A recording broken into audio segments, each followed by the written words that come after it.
Hi, so let's start talking about sex.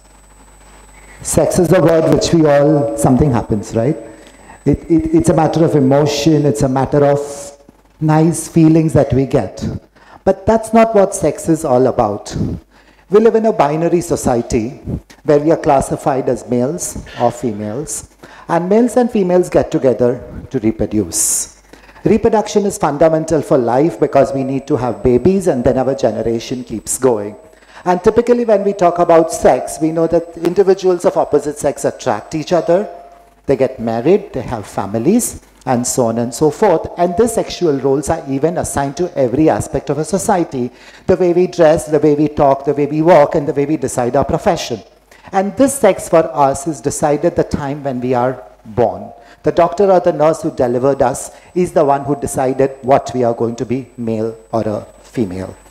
However, not every individual is heterosexual. We have individuals who are homosexuals. That is, they don't get attracted to people of the opposite sex, but are attracted to people of the same sex. And it is thought that it is very rare, there are not many homosexuals around, but trust me, surveys have shown that nearly 10% of the population is homosexual. Considering the social stigmata with homosexuality, the number appears to be very small, but trust me, the numbers will be much, much, much larger than this. When I say 10%, every 1 in 10 individual sitting in this room would be a homosexual. And that's a big number. It's a big number that we have, but what have we done?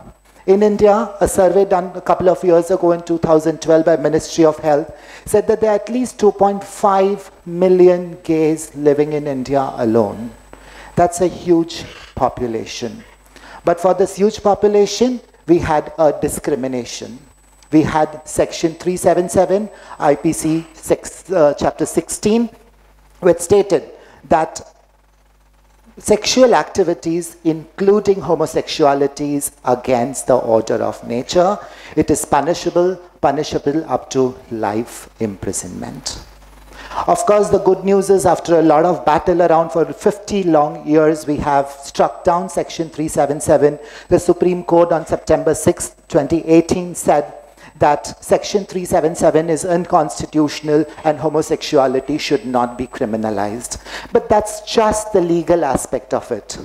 Socially, many people around feel that homosexuality is sinful, it's not good, it's inferior, it's not great, it is lower in perception, it is developmental defect, it is something wrong, it is against the order of nature, and it is a choice.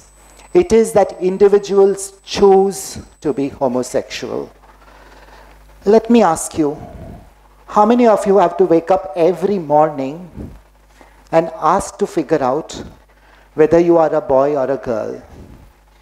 Do we really need to do that? Not really. We are inbuilt. There's something in us which tells that I am a man, or there's something in us which tells I am a woman.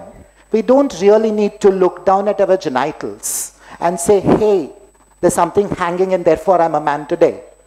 We don't change ourselves. We don't wake up one morning and say that, oh, today I feel like a woman and let me dress up like a girl, or today I feel like a man and let me dress up like a guy. We don't really do that, right? But so what makes us think, what makes us feel that we are a male or a female is what we need to understand if we need to understand homosexuality per se. I'm a geneticist by training, developmental biologist. We look at how babies develop, how babies grow. And one of the meetings which I went in January, while I was giving my talk, and after my talk I was talking to a bunch of students, and one guy asked me, hey, how do you know one is a male? One is a man? The answer is, I thought it was understood that we know from our genetics. The first thing that we learn in our school books is that all males are XYs, all females are XX. Now these are chromosomes. So in our body we are made of cells. The cells has DNA, and the DNA has genes, and genes are organized in chromosomes. So we get 22 chromosomes from our mother, plus the sex chromosome, and the 22 chromosomes from our father. And today each one of us sitting in this room should technically have 46 chromosomes. Of them, 2 are sex chromosomes. The sex chromosomes make us different from each other. All males, as I said, have XY, all females have XX. How do we derive it? Our mothers give us eggs. From the mother, we get the egg. Because the mother has 2 X chromosomes, she can only give one of her X chromosome to the next baby. It's the father who decides our sex, whether we are going to be a man or a woman. If the father gives an X-bearing sperm, we get XY. That means the baby is going to be 2 X chromosomes, and therefore it is going to be XX, and we would have a female baby. If we get a Y-bearing sperm, if the egg gets a Y-bearing sperm, you would get 22 chromosomes from your father, and you would be 46XY, and you would be a male. And this cycle goes on and on. So therefore today what we are is an admixture of chromosomes which we have derived from our parents, grandparents, and grandparents through generations. Now my lab is interested in figuring out how is this decided. What makes these XY? There's something special on these X and Y chromosomes that makes a man or a woman, what we call it a sexual dimorphism. And it turns out that each one of us sitting in this room, when we were in our mother's wombs, were bisexual. We had the gonad, which was neither a testis nor an ovary, and it had the capability to form either one of them. A lot of research went on in this direction, and we have now identified several genes which are on the Y chromosome, X chromosome, and several other autosomes which decide whether the gonad should become a testis or gonad should become a ovary. So if you have pro-testis genes, that is pro-male genes acting on the bipotential gonad, the gonad goes to form a testis and you would form a male. If there are pro-female genes activated in this bipotential gonad, the gonad goes towards the ovary, forming a female. That was straightforward. But then the question still remains that is about our genitals. Sex is not about tubes and boobs. Sex is not about testicles. Sex is not about penis. Sex, we realize, is here. The sex is in the brain. So how does the brain know that whether it's a male brain or a female brain? I've been talking to a lot of my friends in psychiatry, psychology, neurobiology, asking them if there are any sex differences in the brain. And the answer often is, we don't know. We never looked at it.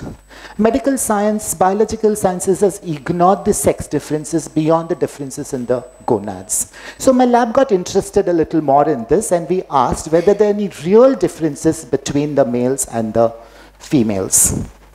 And it turns out to be yes. We took mice in the wombs. They are still not developed into complete males or complete females. We took out the brains and we started measuring levels of genes which are required for formation of neurons. And here you see on the slide that as compared to males, several neuron making genes are at much higher level in the females. That is, the XX embryos had higher levels of a lot of neuron making genes in the brain as compared to XY individuals or XY babies, telling us what? That while we are developing, the primordial cells, the progenitor cells in these developing brain is deciding. It is deciding whether it wants to become towards the XY condition or it wants to get towards the XX condition. So the logic says that like the gonads which are bipotential, probably even the brain is bipotential, and it has the ability to either go into the male developmental pathway or the female developmental pathway. So if your brain masculinizes, you would become a male. If your brain feminizes, you would become a female. So far, so good. How does homosexuality fit in here? Fits in perfectly well. It would be that you would have the brain priming and the gonad priming. In most of us, in most individuals, the brain and the gonad would probably take the same decision. The gonad had the pro-male pathway, became the testis. The brain also activated the pro-male pathway, became the masculinized brain. And the converse would be true for the females. However, there is no rule to that. The brain can decide to take an alternate decision. It is possible that in the brain, pro-female genes got activated where the gonad was male. And the individual may think like a woman, but is externally a male. Conversely, in a condition where the gonads decide to become an ovary, but the brain decided to masculinize. More male genes got activated in the brain, and the individual would be a homosexual. It would be a lesbian in one case, or a gay in another case, or it would be complete transgender. So this is what we now call it the current model of biology of sex. That it is not just the gonads which decide your sex, but the brain also has to take a simultaneous decision, and the decision can swing. The decision need not swing in only one part of the brain or the whole brain. It can have a mosaic pattern. So now the question that you may ask me is, are these brains really, really different between the males and the females? And what about humans who are homosexuals? So these are studies which have been done on brain imaging of heterosexual individuals. This is a region in the brain called as amygdala. Amygdala is responsible for our emotions. It processes our emotions. It is also involved in sexual arousal and nice, pleasant feeling. And amygdala also prepares us to fight fear. And if you see here on the slide, you would see that there are phenomenal differences in the amygdala portion of the males and the females. You can see that the males have lesser amount of blood flowing into the amygdala as compared to the heterosexual females. And now you may understand that why females are better at emotion processing than males. This is biological. This is real. What happens in homosexuals? And the results are stunning. I really, really love the study, and I really love the guts of these people who participated in this study. You see here homosexual men. The kind of blood that is flowing in the amygdala is more like females. It's more like heterosexual females. And in lesbians, you can see here that the brain is almost like a heterosexual male. This tells us that during development, the brain took a different decision. It took a different wiring pattern altogether, and it was different from the external genitalia. This makes a lot of sense. This explains us why individuals can now have alternate sexual preferences. But you may ask me that these are just profiles of the adults. What about embryos? What about babies? Now, obviously, these studies cannot be done in the womb, or I cannot go to a homosexual and say, hey, dude, give me your brain. I want to see what is happening to the proteins in your brain. That's not possible. That's not clinically possible. That's not ethically allowed. But genetics comes to our rescue. What happens is that we have genes in our body. These genes, as I said, that they are on our chromosomes, and they write a code. They have a code for each protein. Now, this code is uniform in all of us, but there are differences as well. These code differences decide what will be our skin color, what will be our hair color, what will be our eye color, whether we're going to be left-handed, right-handed. What we call these code differences as polymorphisms. They are not problematic. They are naturally occurring in all of us, and that is the result why we all diversify as compared to even our parents, because these are the codes which we have received from our parents, and the code can change. For example, I spell myself as T-E-E-P-A-K. My code can slightly change to D-I-P-A-K, which is a polymorphism, or the K can just drop and I may be spelled as D-E-E-P-A.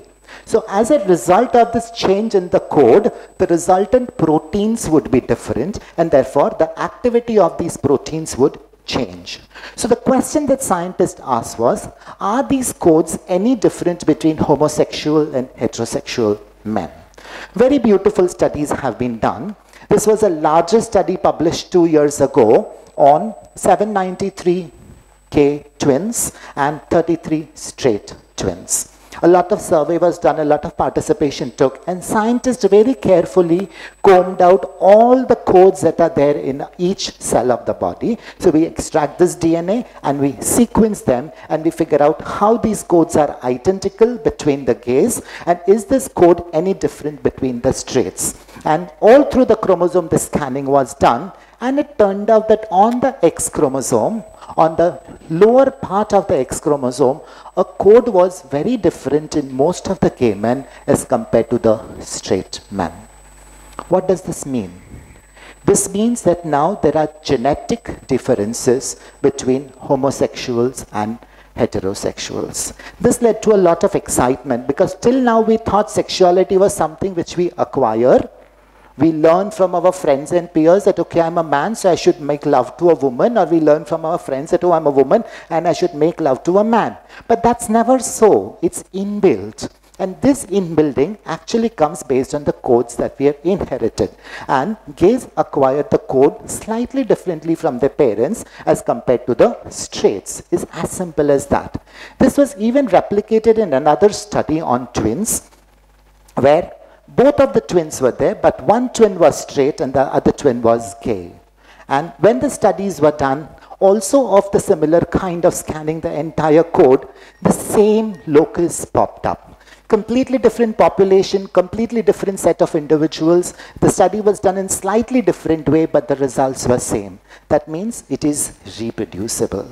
Science thrives on reproducibility, and it was shown that this is true, and very, very large studies were done in unrelated individuals, where large numbers of homosexual men and heterosexual men were screened for the portions of their genomes and to see whether there are any similarities or differences. And it turned out that the code differences again on the X chromosome were different in the gay men as compared to straight men. Code on 8th chromosome were different in the straight men as compared to the gay men, and vice versa. So this tells us that it is not just in case of twins, it's not just in case of siblings, but even as a whole population, there are minor genetic differences which decide the sexuality. So the question that you may ask me is that, are these genes making the right kind of proteins, and are these proteins in the brain region which is deciding your sex? And the answer is yes. We did this little small study. There are 109 genes. I'm not going to bore you with all the 109 genes, but if you see here that each circle, the intensity of each circle dictates the amount of protein. And you see all the proteins on the X chromosome, which are the different code in the gay men, are actually expressed in different parts of the brain.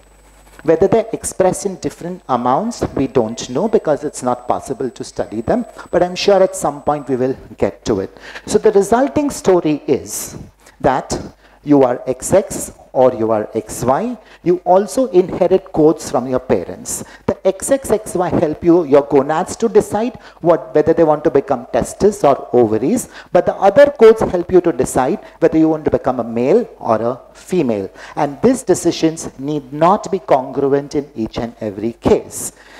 Considering this, what we now propose is that you, in the brain, depending on the codes that you may have received from your parents, you can either completely feminize, you can either completely masculinize, or you can have a slightly different set of codes or intermixing of these codes, which can give rise to an entire spectrum of LGBT alternate sexual preferences.